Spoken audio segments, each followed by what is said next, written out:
Hello మామ, welcome back to our channel cinematic రీస్ with Purshi. Just ఇప్పుడు టాక్సిక్ ట్రైలర్ అయితే చూడడం జరిగింది. ఈ ట్రైలర్ చూసిన తర్వాత దీని మీద మన ఒపీనియన్ చెప్పడానికంటే ముందు ఒకసారి మన ఛానల్కి అయితే విజిట్ చేయండి. ఒకవేళ మన కంటెంట్ కానీ మీకు నచ్చితే మన ఛానల్కి సబ్స్క్రైబ్ చేసుకొని అలాగే నోటిఫికేషన్ బటన్ ఆన్లో పెట్టుకోండి.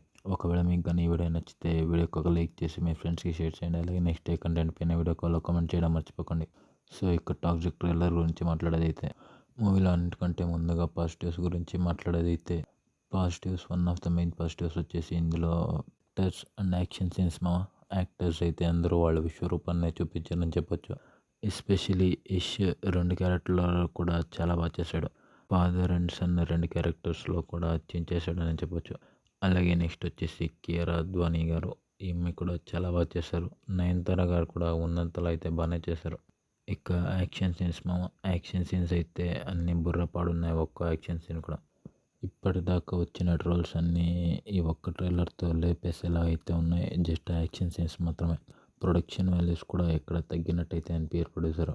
మూవీకి ఖర్చు పెట్టిన ప్రతి ఒక్క రూపాయి కూడా ఫ్రేమ్లో మనకు కనిపిస్తుంది. అదైతే మనం ఈ ట్రైలర్లో చూడొచ్చు. ఇక మ్యూజిక్ అయితే నాకు పెద్దగా ఏమి ఎక్కలేదు, కానీ ట్రైలర్ కట్టు మాత్రం చాలా బాగుంది. మేబీ దానివల్లే మ్యూజిక్ కొంచెం అటు ఇటు అయితే అనిపించిందేమో. ట్రైలర్లో అయితే మ్యూజిక్ని అంతగా ఏమీ కాన్సన్ట్రేట్ చేసినట్టయితే అనిపించదు. మూవీలో అయితే ఫ్యామిలీతో చూడడానికి చాలా డిస్టర్బింగ్ షార్ట్స్ అయితే చాలానే ఉన్నాయి అని అయితే మనకు తెలిసిందే. కొన్ని ట్రైలర్లో కూడా చూపెట్టారు. అందులో ఇది కూడా ఒకటి. రుక్మిణి వసంత్ ముందు యష్ న్యూడ్గా నిల్చుంటాడు. ఇక గీతూ మోహన్ దాస్ డైరెక్షన్ గురించి చెప్పుకున్నది అయితే ప్రస్తుతానికైతే ట్రైలర్ అండ్ టీజర్ 2 చూసాకైతే మూవీ పైన అయితే అంచనాలు భారీగా పెరిగిపోయాయని చెప్పొచ్చు. చూడాలి ఈవిడ మూవీని ఎలా డైరెక్ట్ చేసింది అన్నది అయితే థియేటర్లో చూసి తెలుసుకోవాలి. ఇక ట్రైలర్లో ఉన్న నెగిటివ్స్ గురించి మాట్లాడేదైతే ఉన్న ఒకే ఒక నెగిటివ్ వచ్చేసి మ్యూజిక్ మామ. మ్యూజిక్ అయితే పెద్దగా అయితే ఏమి ఇవ్వలేదు. 4 minutes ట్రైలర్ ఉన్నా కూడా ఎక్కడ మ్యూజిక్ అయితే గూస్ బంప్స్ ఇచ్చే రేంజ్లో అయితే ఏం లేదు, కానీ ఉన్నంతలో అయితే జస్ట్ అలా అలా ఇచ్చేసారంతే అన్న రేంజ్లో అయితే ఉంటుంది.